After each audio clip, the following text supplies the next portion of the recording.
महाभारत की शिक्षा हर काल में प्रासंगिक रही है। महाभारत को पढ़ने के बाद इससे हमें जो शिक्षा या सबक मिलता है उसे याद रखना भी जरूरी है। तो आओ हम जानते हैं ऐसी ही 25 तरह की शिक्षाएं जो हमें महाभारत, युगंधर और मृत्युंजय पढ़ने पर मिलती हैं। हालांकि यह भी सच है कि आप महाभारत पढ़ेंगे तो हो सकता है कि आपको कुछ अलग शिक्षा या सबक मिले।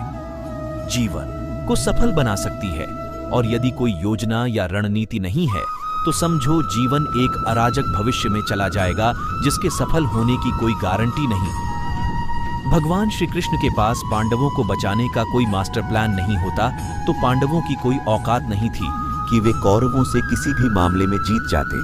संगत और पंगत हो अच्छी, कहते हैं कि जैसी संगत वैसी पंगत हो अच्छी। कहते हैं कि जैसी संगत वैसी पंगत, और जैसी पंगत वैसा जीवन।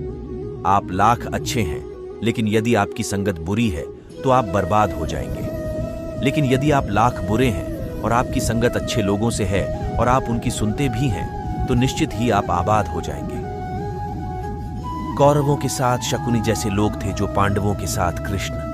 शकुनी मामा जैसी आपने संगत पाल रखी है तो आपका दिमाग चलना बंद ही समझो। अधूरा ज्ञान घातक। कहते हैं कि अधूरा ज्ञान सबसे खतरनाक होता है। इस बात का उदाहरण है अभिमन्यु। अभिमन्यु बहुत ही वीर और बहादुर योद्धा था, लेकिन उसकी मृत्यु जिस परिस्थिति में हुई उसके बारे में सभी जानते हैं। मुसीबत के समय यह अधूरा ज्ञान किसी भी काम का नहीं रहता है। आप अपने ज्ञान में पारंगत बने। किसी एक विषय में तो दक्षता हासिल होना ही चाहिए। दोस्त और दुश्मन की पहचान करना सीखें। महाभारत में ऐसे कई मित्र थे जिन्होंने अपनी ही सेना के साथ विश्वासघात किया। ऐसे भी कई लोग थे जो ऐन वक्त पर पाला बदलकर कौरवों या पांडवों के साथ चले गए। शल्य और युयुत्सु इसके उदाहरण हैं। इसीलिए कहते हैं कि कई बार दोस्त के भेष में दुश्मन हमारे साथ आ जाते हैं और हमसे कई तरह के राज लेते रहते हैं। कुछ ऐसे भी दोस्त होते हैं जो दोनों तरफ होते हैं। जैसे कौरवों का साथ दे रहे भीष्म, द्रोण और विदुर ने अंततः युद्ध में पांडवों का ही साथ दिया। हथियार से ज्यादा घातक बोल वचन महाभारत का युद्ध नहीं होता यदि कुछ लोग अपने वचनों पर संयम रख लेते। जैसे द्रौपदी यदि दुर्योधन को अंधे का पुत्र भी अंधा नहीं कहती तो महाभारत नहीं होती। शिशुपाल और शकुनी हमेशा चुभने वाली बातें ही करते थे, लेकिन उनका हश्र क्या हुआ ये सभी जानते हैं। सबक यह कि कुछ भी बोलने से पहले हमें यह सोच लेना चाहिए कि इसका आपके जीवन, परिवार या राष्ट्र पर क्या असर होगा। जुए सट्टे से दूर रहो। शकुनी ने पांडवों को फंसाने के लिए जुए का आयोजन किया था, जिसके चलते पांडवों ने अपना सब कुछ दांव पर लगा दिया था। अंत में उन्होंने द्रौपदी को भी दांव पर लगा दिया था। ये बात सभी जानते हैं कि फिर क्या हुआ। अतः जुए, सट्टे, षड्यंत्र से हमेशा दूर रहो। ये चीजें मनुष्य का जीवन अंधकारमय बना देती हैं। सदा सत्य के साथ रहो। कौरवों की सेना पांडवों की सेना से कहीं ज्यादा शक्तिशाली थी। एक से एक योद्धा नहीं थे। कहते हैं कि विजय उसकी नहीं होती जहां लोग ज्यादा हैं, ज्यादा धनवान हैं या बड्ढे पदाधिकारी हैं। विजय हमेशा उसकी होती है जहां ईश्वर है, और ईश्वर हमेशा वही है जहां सत्य है। इसलिए सत्य का साथ कभी न छोड़ दें। अंततः सत्य की ही जीत होती है। सत्य के लिए जो करना पड़े करो। लड़ाई से डरने वाले मिट जाते हैं। जिंदगी एक उत्सव है, संघर्ष नहीं। लेकिन नहीं जीवन के कुछ मोर्चों कहते हैं कि विजय उसकी लड़ने के लिए हमेशा लोग ज्यादा रहना चाहिए, ज्यादा धनवान है जो या बड़े पदाधिकारी है। युद्ध विजय हमेशा उसकी होती है या जहां ईश्वर है, और ईश्वर हमेशा वही है। महाभारत सत्य पांडवों को इसलिए सत्य का साथ कभी न छोड़े। अच्छे से सिखाई। अंततः सत्य की ही जीत होती है। बांधवों से सत्य के लिए जो करना पड़े करो, लेकिन लड़ाई से डरने वाले मिट जाते हैं। जिंदगी एक उत्सव है, संघर्ष नहीं से नहीं होता तो फिर युद्ध ही एकमात्र विकल्प बच जाता है। कायर लोग युद्ध से पीछे हटते हैं। युद्ध भूमि पर पहुंचने के बाद भी अर्जुन युद्ध नहीं करना चाहता था। तब भगवान श्री कृष्ण ने उससे कहा कि न कोई मरता है और न कोई मारता है, सभी निमित्त मात्र हैं। आत्मा अजर और अमर है, इसीलिए मरने या मारने से क्या डरना। खुद नहीं बदलोगे तो समाज बदल देगा। जीवन में हमेशा दानी, उदार और दयालु होने से काम नहीं चलता। महाभारत में जिस तरह से कर्ण की जिंदगी में उतार चढ़ाव आए, उससे यही सीख मिलती है कि इस क्रूर दुनिया में अपना अस्तित्व बनाए रखना कितना मुश्किल होता है। इसलिए समय के हिसाब से बदलना जरूरी होता है, लेकिन वह बदलाव ही उचित है जिसमें सभी का हित हो। कर्ण ने खुद को बदलकर अपने जीवन के लक्ष्य तो हासिल कर लिया, लेकिन वे फिर भी महान नहीं बन सके, क्योंकि उन्होंने अपनी शिक्षा का उपयोग समाज से बदला लेने की भावना से किया। बदले की भावना से किया गया कोई भी कार्य आपके समाज का हित नहीं कर सकता। शिक्षा का सदुपयोग जरूरी। समाज ने एक महान योद्धा कर्ण को तिरस्कृत किया था, जो समाज को बहुत कुछ दे सकता था, लेकिन समाज ने उसकी कद्र नहीं की, क्योंकि उसमें समाज को मिटाने की भावना थी। कर्ण के लिए शिक्षा का उद्देश्य समाज की सेवा करना नहीं था, अपितु वो अपने सामर्थ्य को आधार बनाकर समाज से अपने अपमान का बदला लेना चाहता था। समाज और कर्ण दोनों को ही अपने अपने द्वारा किए गए अपराध के लिए दंड मिला है और आज भी मिल रहा है। कर्ण यदि यह समझता कि समाज व्यक्तियों एक जोड़ मात्र है जिसे हम लोगों ने ही बनाया है, तो संभवतः वह समाज को बदलने का प्रयास करता, न कि समाज के प्रति घृणा करता। अच्छे दोस्तों की कद्र करो। ईमानदार और बिना शर्त समर्थन देने वाले दोस्त भी आपका जीवन बदल सकते हैं। पांडवों के पास भगवान श्री कृष्ण थे, तो कौरवों के पास महान योद्धा कर्ण थे। इन दोनों ने ही दोनों पक्षों को बिना शर्त अपना पूरा साथ और सहयोग दिया था। यदि कर्ण को छल से नहीं मारा जाता तो कौरवों की जीत तय थी। पांडवों ने हमेशा श्री कृष्ण की बातों को ध्यान से सुना और उस पर अमल भी किया, लेकिन दुर्योधन ने कर्ण को सिर्फ एक योद्धा समझकर उसका पांडवों की सेना के खिलाफ इस्तेमाल किया।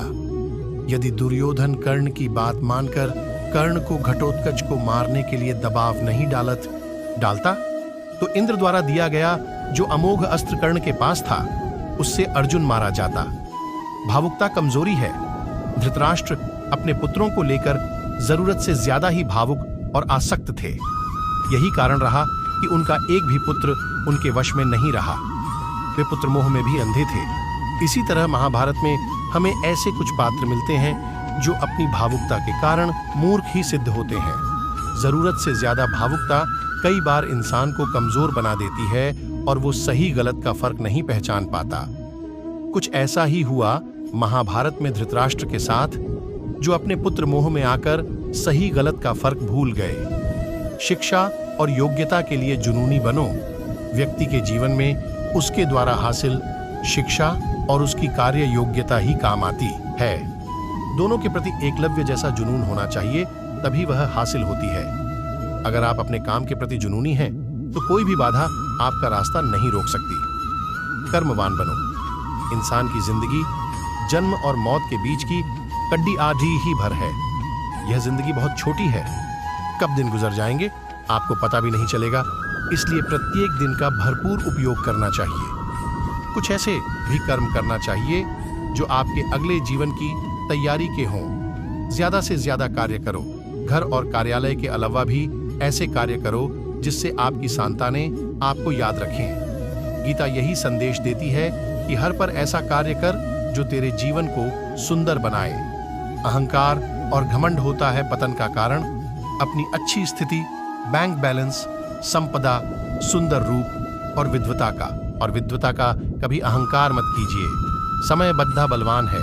धनी, ज्ञानी, शक्तिशाली पांडवों ने वनवास भोगा और अति सुंदर द्रौपदी भी उनके साथ वनों में भटकती रही। समय के खेल निराले हैं। जिस अम्बा का जीवन भीष्म के कारण बर्बाद हो गया था, उसने शिखंडी के रूप में जन्म लेकर भीष्म से बदला लिया था।